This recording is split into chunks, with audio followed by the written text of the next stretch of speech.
Welcome to part 6 of Don't Say Schwarzenegger. Today I'm going to cover the end of day 2 of the preliminary hearing, and then we're going to go into day 3. Day 2, we had witness number 3 get up on the stand, and witness number 3 was the big guy I mentioned earlier who just used his big body to take the hits and the strangles while he was trying to protect my brother. You can see that on the security footage.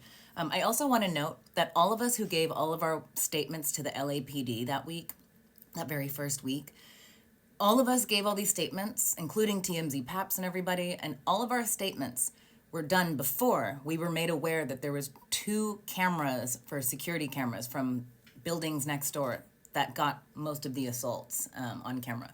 So, and everything we said coincided with what was later found on the footage. Interesting thing, though, was that the LAPD lost all of our initial witness statements, and they also refused to hand them over to the DA this whole time, which must be a coincidence. I'm sure it was just a sloppy mistake. So, witness number 3, he gets on the stand, the big guy, and he testifies that he was knocked to the ground from behind. Another note, every single one of us, every single victim, besides the woman that was holding my body, checking my pulse, every single one of us, the initial hit we first took was from behind every time. Not cowardly at all, not gross behavior from the Drizzes and all of their buddies. So witness number 3, he then testified he was kicked in the head multiple times by all 3 Drizzes. And then he also witnessed a nice guy employee run out trying to help and de-escalate, which they were, which we all saw in the footage. Witness number 4 gets on the stand. So witness number 4 testifies that they saw Maurice Drizz assaulting me. They testified that they lost consciousness multiple times, and when they awoke, the Drizz twins were both assaulting him. And his injuries were, this is funny because the TMZ guy, Jake Castellon, down the road in the civil trial was shading us, saying that this was like, that we were filing a lawsuit just to get money or something, like kind of that vibe. But the injuries of witness number 4 was broken nose, fat lip, bruised ribs, fractured back, 7 centimeters of small intestine removed in an emergency surgery, sprained knee, sprained ankle, 2 black eyes, and a severe concussion. Okay, so let's move on to day 3 of the preliminary trial, and I think that was February 4th, 2016. So day 3 starts. This is where stuff starts to get wild. And a lot of this stuff, I want to remind you too, that so like when you're in a trial like this and hearings like this, criminal, all the witnesses and all of us, when we're there, we all have to sit in the hallways, not inside the courtroom. We're not allowed to be inside the courtroom when somebody is testifying. And the reason for that is so that if somebody testifies about the incident, that it won't like sway your memory or change it in a wrong way or factually wrong way or something like that. So they make sure everybody stays out in the hallway while everyone's going on one at a time. And then they also tell you, don't talk about what happened in court with each other after you leave. So it's really interesting. So that's like the way to make it fair and legal, which it makes sense to do that. So about a year or 2 later, I can find the date, when I caught the first lie from somebody whose job it was to specifically tell the truth about this case. When I caught the first of hundreds of lies, the first one was a pretty big lie, and it was involving the Schwarzeneggers. This lie that I was told. I'll get to that down the road. What this lie was that opened the can of worms. But when they told me this, I was just like, well, they would never lie to me. This person would never lie to me. Why would they lie to me? This doesn't make sense. I couldn't believe what I was seeing with my own eyes and hearing with my own ears. So that's why I decided to go and spend, thousands of dollars out of my own pocket to start buying the first of the transcripts, because I wanted to prove myself wrong. I really needed to be wrong. I wanted to be wrong.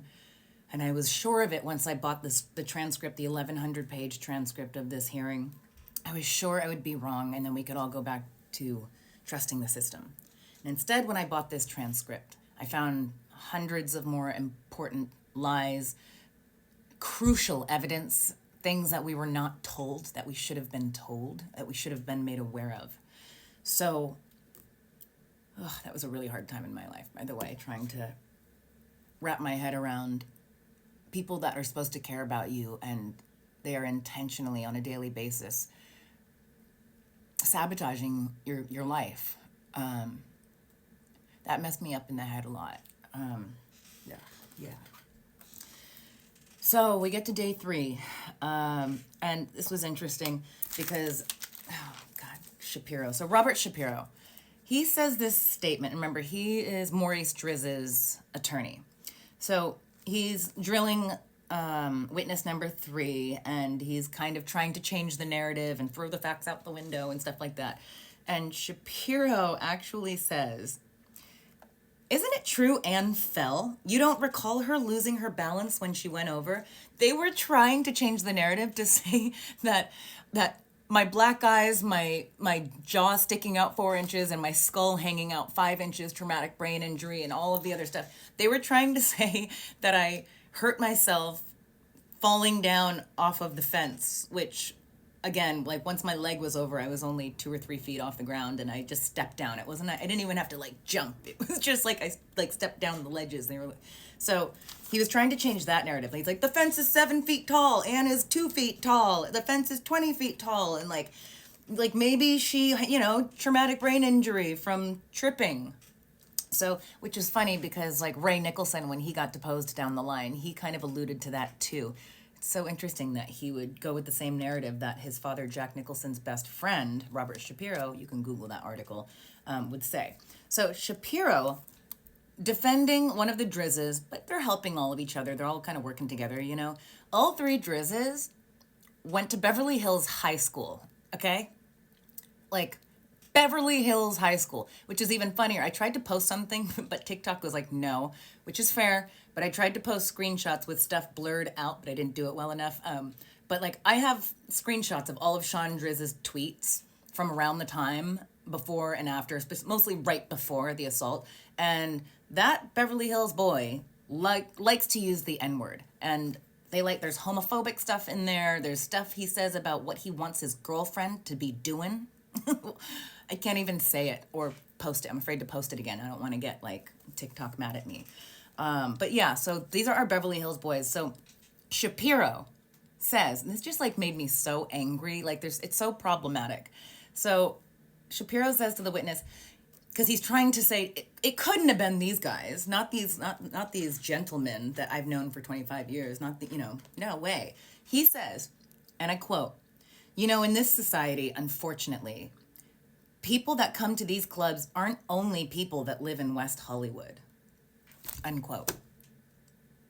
They were from Beverly Hills. You're right. They weren't from West Hollywood. They were from Beverly Hills. What are you trying to say?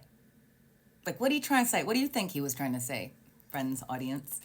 That just made me so angry. Like, because we're from out of town. I don't know. I wonder who he was alluding to. I'm sure he doesn't use the N-word and stuff like Sean publicly does, and it's probably still there. Either way, I have screenshots if he deleted it. So the next part was the last thing I'll tell before I go. So then Shapiro tried to convince the witness that I was the one that possibly hurt. Like, then they tried to say that, all of them, the defendants, were actually really hurt. Yes, we do remember that night now, and we were assaulted and blah, blah, blah. And Shapiro, oh my God, I need room to do this. But he said, like, don't you remember Anne running out to the group, and she was running out with her arms flailing to the side? So can you imagine me? I'm running out to a group of 20 men with my arms flailing like this, like I'm one of those things in front of a car dealership, It's like, I don't even know. So yeah, he tried to put that. And now before I get to the craziest part about day 3, about the entire preliminary trial, I'll do that on part 7, the next part. Maybe I'll just shoot that right now. We'll see. Thank you so much, everybody, for following, for commenting, for liking. I think I might do a live soon. I'm going to have somebody show me what that's about and stuff so I can answer questions like that, and I'll let you guys know when I'm going to do it. But thank you so much for sticking around. I really appreciate the support. Thanks. Okay.